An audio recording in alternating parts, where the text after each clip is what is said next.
from 2014. Last year, just prior to the federal election, Rudd was revealed as having lied to the electorate. He promised policies would be costed, and he claimed that they had been by Treasury. But Treasury said it hadn't. Rudd walked into the election without a policy platform, but assuring voters he would increase spending while simultaneously cutting it. And he had cut spending by not having declared income sources for the few policies he had, creating landmines for the new government in education and health. His successor has tried to exploit those landmines, claiming the government has cut spending on education and health as it increased, because he knows years from now the policies have not been paid for and will have to be cut.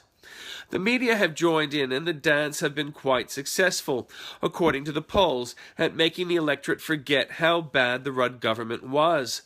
But one reminder today was Garrett being named as responsible for 3 deaths in the Pink Bats debacle, which also claimed over 100 houses from house fires. If the judges hadn't blamed Garrett, they would have had to point at Rudd, and no left-winger wants that. Shorten has continued the bad agenda of the ALP, still having no policy beyond reactionary tax and spend. The problem that poses in Australia for Australia's children is obvious. The children will not be able to live as well as their parents and will have to repay their parents' debts. Meanwhile, Mr Abbott is accused of saying that the sailing of the first fleet into Sydney Harbour is defining in our national character. Apparently, the lobby groups want him to call it something else, like holocaust, but Mr Abbott is correct. The blood still flowing in Syria, and Obama dithers. Some say there is no peace when the U.S. is at war, in which case there has been a year of peace in Syria, but those that make the claims of U.S. aggression are often wrong. U.S. are wrong to unquestioningly support Ukraine. Ukraine have questions that need to be answered. They have turned their cities into war zones where people are ethnically Russian.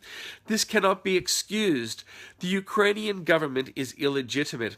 It would not be impossible to hold a fair election at the moment.